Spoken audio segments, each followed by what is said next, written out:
Malam itu lampu-lampu studio televisi di Jakarta menyilaukan mata Rina. Ia berdiri di panggung, tangan kanannya menggenggam erat tangan Sinta, istrinya, sementara mikroon di depannya menunggu kata-kata pemenang. Penghargaan film dokumenter terbaik tahun ini jatuh ke tangan mereka berdua atas karya yang menceritakan perjuangan perempuan di pedesaan Jawa yang melawan norma masyarakat. Tapi di balik senyum Rina yang lebar, ada getaran yang tak terlihat. Kamera sedang menyorot wajahnya, jutaan orang di seluruh Indonesia menyaksikan langsung. Tiba-tiba layar besar di belakang panggung menyala dengan gambar yang tak terduga. Seorang perempuan tua berkerudung putih muncul, matanya menatap langsung ke kamera. Ibu. Ibu yang 18 tahun lalu mengusirnya dari rumah dengan kata-kata yang masih terngiang, "Kamu bukan anakku lagi. Perempuan seperti kamu membawa malu bagi keluarga kita." Rina merasa dunia berhenti berputar. Sinta meremas tangannya lebih kuat, tapi Rina tak bisa bergerak.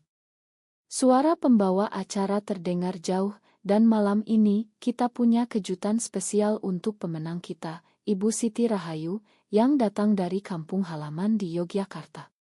Ibu tersenyum tipis di layar, tapi Rina tahu senyum itu palsu. 18 tahun. 18 tahun Rina membangun hidupnya dari nol, meninggalkan segalanya di belakang, hanya karena ia berani mencintai seorang perempuan. Dan sekarang, di saat kemenangan terbesarnya, ibunya muncul kembali. Mengapa? Apa yang ibunya inginkan setelah sekian lama membuangnya seperti sampah? Flashback membawa Rina ke tahun 2008. Ia masih berusia 19 tahun, mahasiswi sastra di Universitas Gadjah Mada. Yogyakarta saat itu penuh bunga melati dan aroma kopi, tapi bagi Rina, kota itu adalah tempat ia pertama kali merasakan kebebasan yang sebenarnya. Ia bertemu dengan Lina di perpustakaan kampus. Lina, gadis berambut pendek yang selalu membawa buku puisi Sappho, membuat hati Rina berdegup tak karuan. Mereka mulai dekat. Bukan hanya teman. Rina ingat malam pertama mereka berpegangan tangan di bawah pohon beringin di alun-alun kidul. "Kamu bukan salah," bisik Lina saat itu. "Kita bukan salah. Tapi di rumah, segalanya berbeda." Ayah Rina, seorang pensiunan pegawai negeri yang taat, selalu menekankan nilai-nilai keluarga Jawa yang kental. Ibu, Siti Rahayu, adalah tiang rumah. Ia yang mengatur segala sesuatu, dari makanan di meja hingga jodoh untuk anak-anaknya. Suatu sore, ibu menemukan surat cinta Lina di laci meja Rina. Konfrontasi itu terjadi di ruang tamu. Ibu berdiri di depan Rina, wajahnya merah padam. "Kamu gila. Cinta sesama jenis. Di Indonesia ini. Kamu mau bikin keluarga kita jadi bahan omongan tetangga. Kamu mau bikin ayahmu mati karena malu." Rina mencoba menjelaskan, suaranya bergetar. "Bu, ini bukan pilihan. Ini siapa aku. Aku bahagia dengan Lina." Tapi ibu tak mendengar. Ia menampar Rina keras sekali, lalu menunjuk pintu. "Pergi. Jangan pernah kembali. Kamu sudah mati bagi kami." Ayah hanya diam di kursi, tak berani membantah. Kakak laki-lakinya, Budi, bahkan ikut mengusir. "Kamu bikin malu nama keluarga, Rin." Malam itu Rina pergi dengan tas ransel berisi baju dan sedikit uang. Ia menangis sepanjang perjalanan ke Jakarta dengan kereta ekonomi. Di Jakarta, Rina hidup susah. Ia bekerja sebagai pelayan di warung kopi siang hari, menulis naskah malam hari. Lina menyusul beberapa bulan kemudian, tapi hubungan mereka tak bertahan lama. Tekanan dari keluarga Lina sendiri membuat gadis itu mundur. "Ma, Rin. Aku tak sekuat kamu," kata Lina sebelum pergi selamanya. Rina hancur. Ia hampir menyerah, hampir pulang dan memohon maaf. Tapi setiap kali ia ingat tamparan ibunya, ia bangkit lagi. Ia bertemu Sinta 5 tahun kemudian, di sebuah lokakarya ilmu independen. Sinta, produser muda yang tegar, melihat kekuatan di balik luka Rina. Mereka mulai sebagai rekan kerja, lalu menjadi segalanya. Pernikahan mereka dilakukan secara sederhana di Bali, jauh dari mata keluarga. Tak ada undangan, tak ada restu. Hanya mereka berdua dan 2 saksi. Kini, di panggung itu, Rina merasa semua kenangan menyerbu kembali. Pembawa acara bertanya, "Rina, bagaimana perasaan Anda melihat ibu Anda datang hari ini?" Rina menelan ludah. Ia tak tahu harus menjawab apa. Sinta berbisik, "Kamu kuat, sayang." Tapi di dalam hati Rina ada badai. Apakah ini akhir dari penderitaan, atau awal dari luka baru yang lebih dalam? Ibu di layar mulai bicara, suaranya pelan tapi tegas. "Saya datang karena saya ingin bicara dengan anak saya. 18 tahun sudah cukup." Kata-kata itu seperti pisau. Rina merasa napasnya sesak. Acara berlanjut, tapi Rina tak lagi mendengar tepuk tangan. Ia hanya bisa menatap layar di mana ibunya duduk di kursi tamu khusus, dikelilingi kru televisi. Siti Rahayu tampak lebih tua, rambutnya sudah banyak uban, tapi matanya masih tajam seperti dulu. Rina ingat bagaimana dulu ibunya selalu menjadi pusat segalanya di rumah. Setiap keputusan, setiap doa, setiap harapan keluarga melekat pada ibu. Dan kini, setelah 18 tahun, ibu datang bukan untuk memeluk, tapi untuk bicara di depan jutaan orang. Rina merasa dipermalukan lagi, tapi kali ini di depan kamera. Setelah acara selesai, mereka dipindah ke ruang tunggu. Sinta memegang tangan Rina erat. "Kamu tak harus bertemu dia kalau tak mau," kata Sinta lembut. Tapi Rina tahu ia harus. Ada bagian dari dirinya yang masih anak kecil yang merindukan pelukan ibu. Mereka masuk ke ruangan kecil. Ibu sudah duduk di sana, sendirian. Tak ada ayah, tak ada budi. Hanya ibu dan secangkir teh yang sudah dingin. "Rina," kata ibu pelan. Suaranya bergetar sedikit. Rina tak menjawab. Ia hanya berdiri di depan pintu, Sinta di sisinya seperti perisai. Ibu menatap Sinta lama. "Jadi ini istrimu?" Kata itu keluar seperti racun. Rina merasa darahnya mendidih. "Ya, Bu. Ini Sinta. Istri saya. Kami sudah 10 tahun bersama." Ibu menghela napas panjang. "Kamu tahu betapa sulitnya bagi saya datang ke sini. Tetangga di kampung masih membicarakan kamu. Mereka bilang aku gagal mendidik anak. Ayahmu dia sakit-sakitan sekarang. Dokter bilang stres. Karena kamu." Rina tertawa pahit. "Karena saya? Atau karena Bu yang memilih bangga daripada bahagia anak sendiri?" Ibu berdiri, tangannya gemetar. "Kamu tak mengerti, Rina. Di Indonesia ini perempuan harus punya suami, punya anak laki-laki. Kalau tidak, keluarga hancur. Saya melindungi kamu dari dunia yang kejam. Tapi kamu memilih jalan yang salah. Saya doakan kamu setiap malam, tapi Tuhan tak menginginkan." Rina merasa air mata menggenang. Ia ingat malam-malam pertama di kosan murah di Tebet, sendirian, menangis sambil memeluk bantal karena tak ada siapapun yang mengerti. Ia ingat bagaimana ia harus bohong pada majikan pertamanya bahwa ia janda, supaya tak dipecat karena rumor. Ia ingat bagaimana Sinta pernah hampir meninggalkannya karena Rina terlalu takut untuk benar-benar bahagia.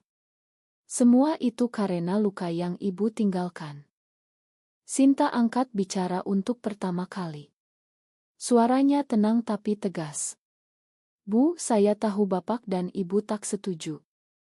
Tapi Rina bukan milik Ibu lagi. Dia milik dirinya sendiri.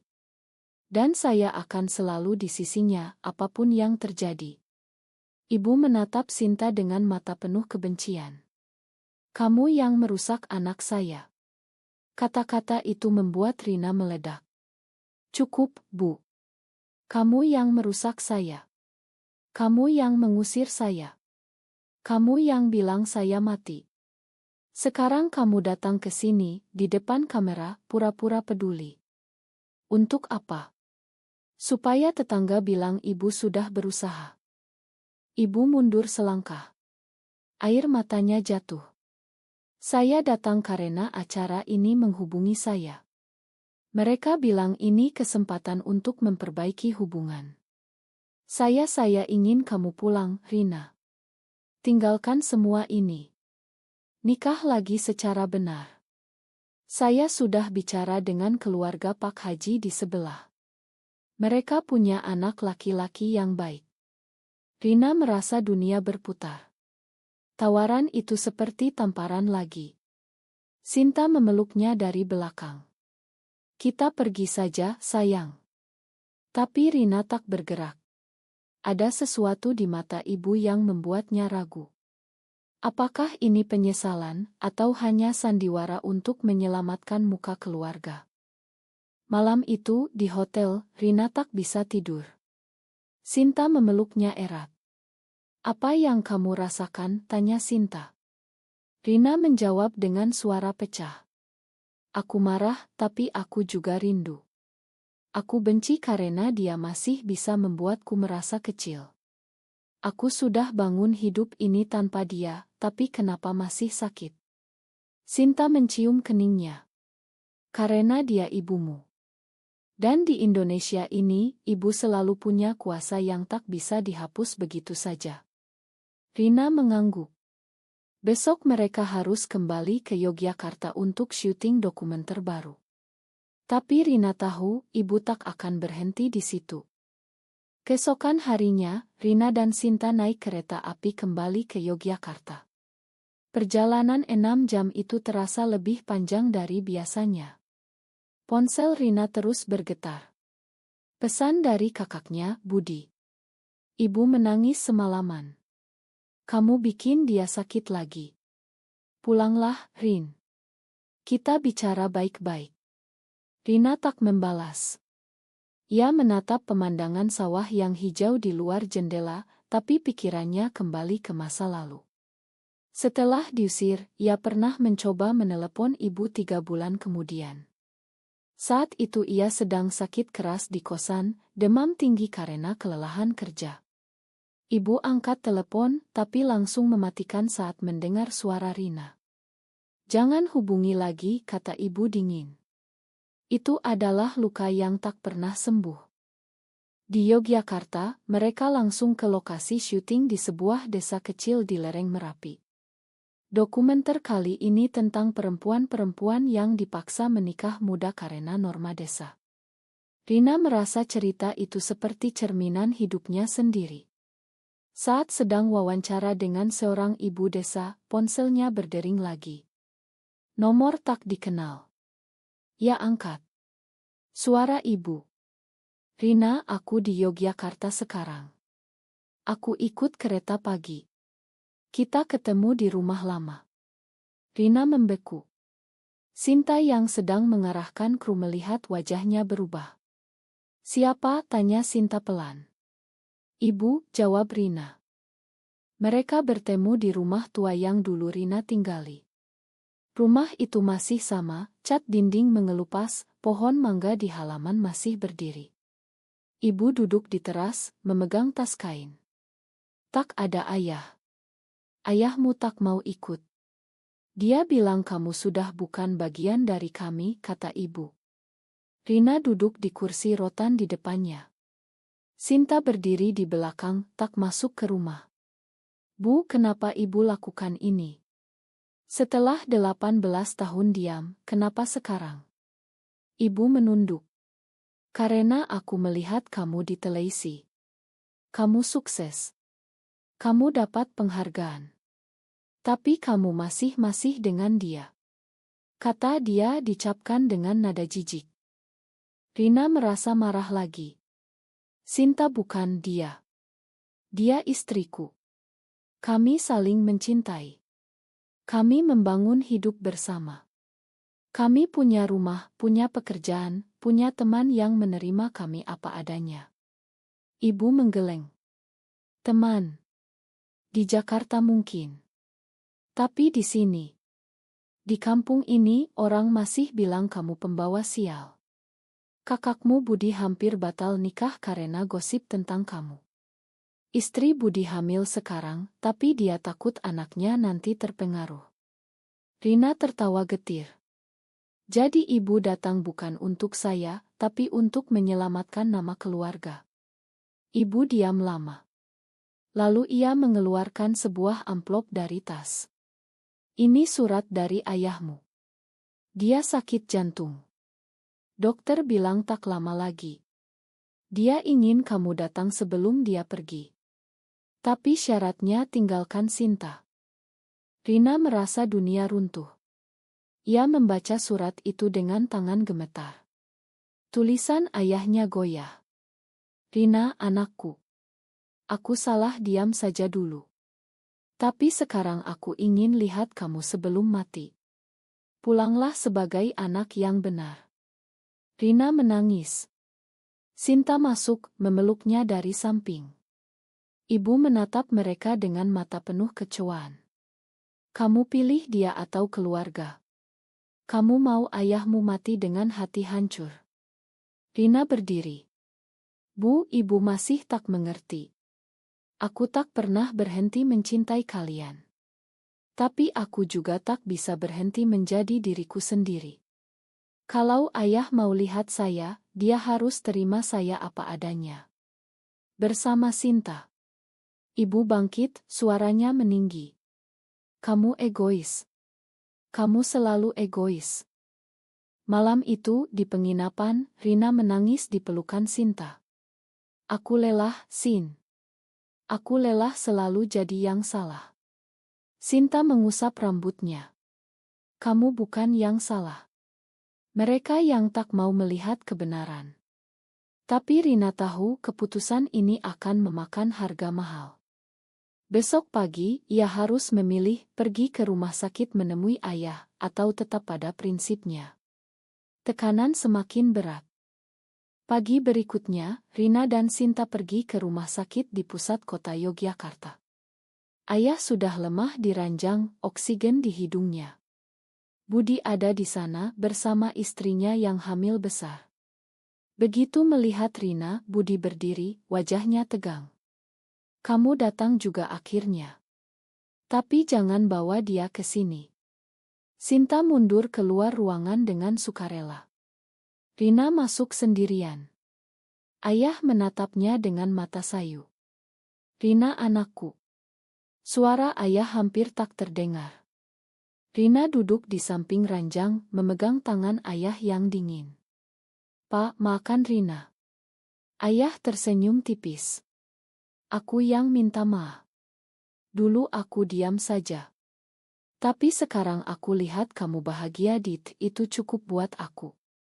Ibu berdiri di sudut ruangan, diam. Budi mendekat.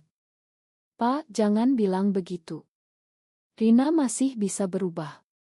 Kalau dia pulang dan nikah lagi, nama keluarga kita selamat. Rina menoleh ke kakaknya. Budi, kamu dulu yang paling keras usir aku. Sekarang kamu mau aku bohong lagi. Untuk apa? Supaya kamu bisa bangga bilang adikmu normal. Budi merah mukanya. Kamu tak tahu betapa susahnya di sini. Ibu sakit karena kamu. Ayah hampir mati. Semua karena pilihanmu yang gila. Rina berdiri. Pilihan gila. Cinta itu bukan pilihan, Budi. Ini siapa aku. Kalau kalian tak bisa terima, aku tak akan memaksa. Ayah meraih tangannya lagi. Rina bawa Sinta masuk. Aku ingin lihat dia. Kata-kata itu membuat seluruh ruangan hening. Ibu protes. Mas, jangan. Tapi ayah menggeleng. Sudah cukup, Sid. Aku mau mati dengan damai. Sinta masuk, berdiri di samping Rina. Ayah menatapnya lama. Kamu yang buat Rina bahagia. Sinta mengangguk. Ya, Pak. Saya janji akan jaga dia. Ayah tersenyum lemah. Kalau begitu aku terima. Air mata Rina jatuh. Itu adalah kata pertama dari ayah yang seperti restu. Tapi ibu keluar ruangan dengan marah. Budi mengikuti, membanting pintu. Malam itu, di rumah lama, Rina dan Sinta menginap karena ayah meminta. Ibu tak bicara sepatah kata pun. Ia masak makan malam, tapi meletakkan piring dengan kasar. Saat mereka makan, ibu tiba-tiba bicara. Besok ada arisan keluarga besar. Semua saudara akan datang. Kalau kamu datang dengan dia, apa kata mereka? Rina meletakkan sendok. Kalau ibu malu, kami tak usah datang. Tapi ayah dari kamarnya memanggil. Mereka datang. Ini rumahku. Konflik semakin dalam. Keesokan harinya, keluarga besar datang. Ada bibi-bibi, paman-paman, sepupu-sepupu. Begitu melihat Sinta, bisik-bisik mulai. Seorang bibi mendekati Rina. Rina, kasihan ibumu. Dia menangis tiap malam. Tinggalkan perempuan itu. Kami bisa cari jodoh yang baik. Rina merasa seperti diadili. Sinta berdiri tegar di sisinya. Tapi di dalam, Rina mulai ragu. Apakah cintanya layak mengorbankan keluarga? Apakah ia egois seperti kata ibu? Malam itu, setelah semua pulang, ibu mendekati Rina di teras. Lihat kan. Semua orang tak setuju. Kamu masih bisa berubah, Rina. Untuk ayahmu. Untuk aku. Rina tak menjawab. Ia masuk ke kamar, menangis diam-diam, Sinta memeluknya. Kita pulang ke Jakarta besok. Kamu tak perlu ini. Tapi Rina tahu, ia tak bisa lari selamanya. Kembali ke Jakarta tak membuat semuanya lebih mudah. Rina dan Sinta sibuk dengan syuting baru, tapi pikiran Rina selalu ke Yogyakarta. Ayah menelepon setiap hari, suaranya semakin lemah. Rina, kapan kamu pulang lagi? Ibu tak pernah menelepon langsung, tapi Budi mengirim pesan-pesan yang menyudutkan. Ibu depresi. Dokter bilang karena kamu. Rina mulai tak bisa tidur. Ia sering terbangun tengah malam, memeluk Sinta sambil bertanya dalam hati, apakah ia salah? Apakah mencintai perempuan memang dosa seperti kata ibu? Suatu sore, ada panggilan Ideo dari ibu. Rina terkejut. Ibu tampak lelah di layar. Rina, ayahmu masuk ICU lagi. Kamu harus pulang sekarang. Sendiri. Rina menolak. Kalau ibu tak terima Sinta, aku tak akan pulang. Ibu menangis di kamera. Kamu mau ayahmu mati tanpa lihat kamu. Kamu anak durhaka. Kata itu menusuk. Rina setuju pulang, tapi dengan Sinta. Di bandara, Sinta memegang tangannya. Aku tak apa-apa kalau kamu ingin aku tunggu di Jakarta. Rina menggeleng. Kita bersama. Selamanya. Di Yogyakarta, ayah sudah sadar tapi lemah. Ruang ICU penuh keluarga. Begitu melihat Rina dan Sinta, beberapa sepupu langsung pergi. Budi menghadang mereka di pintu. Kalian bikin malu di sini. Rina mendorongnya pelan. Ini untuk ayah, bukan untukmu. Di dalam, ayah tersenyum melihat mereka. Kalian datang.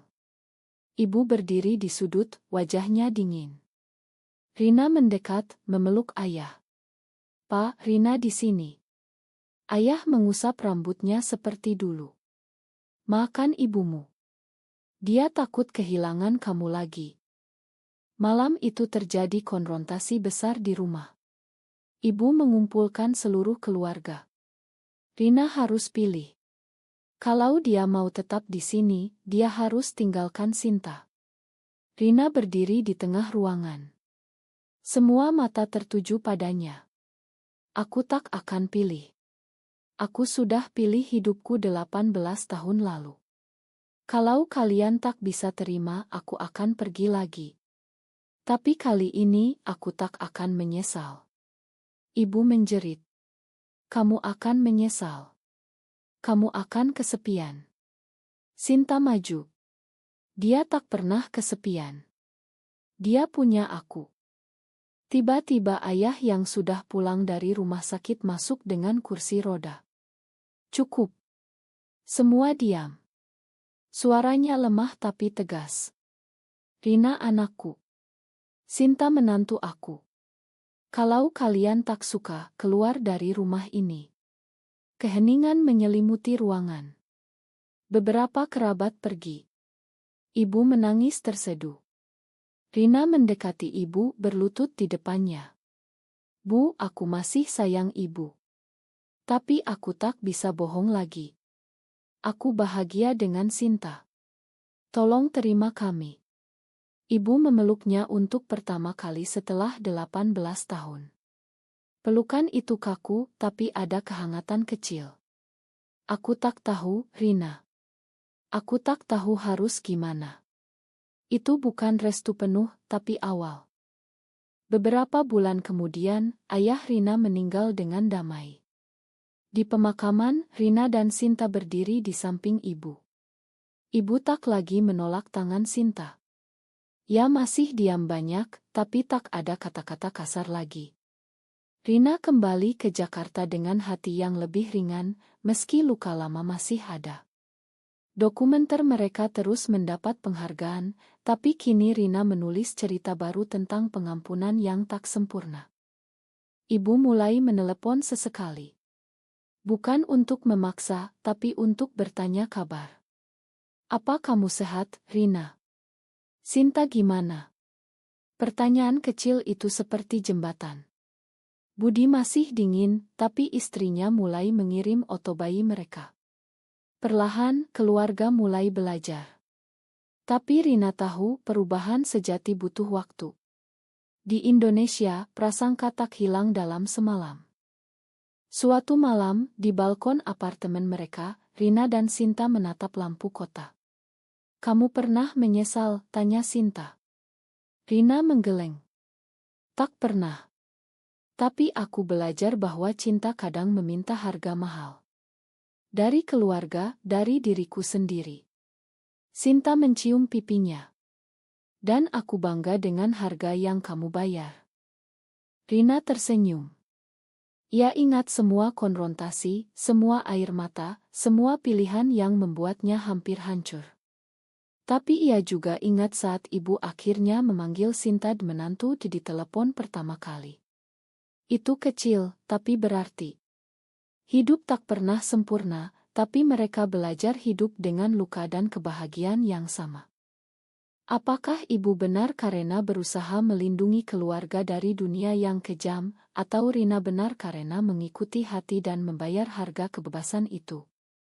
Apa pendapatmu? Apakah pengampunan datang terlambat atau justru tepat pada waktunya?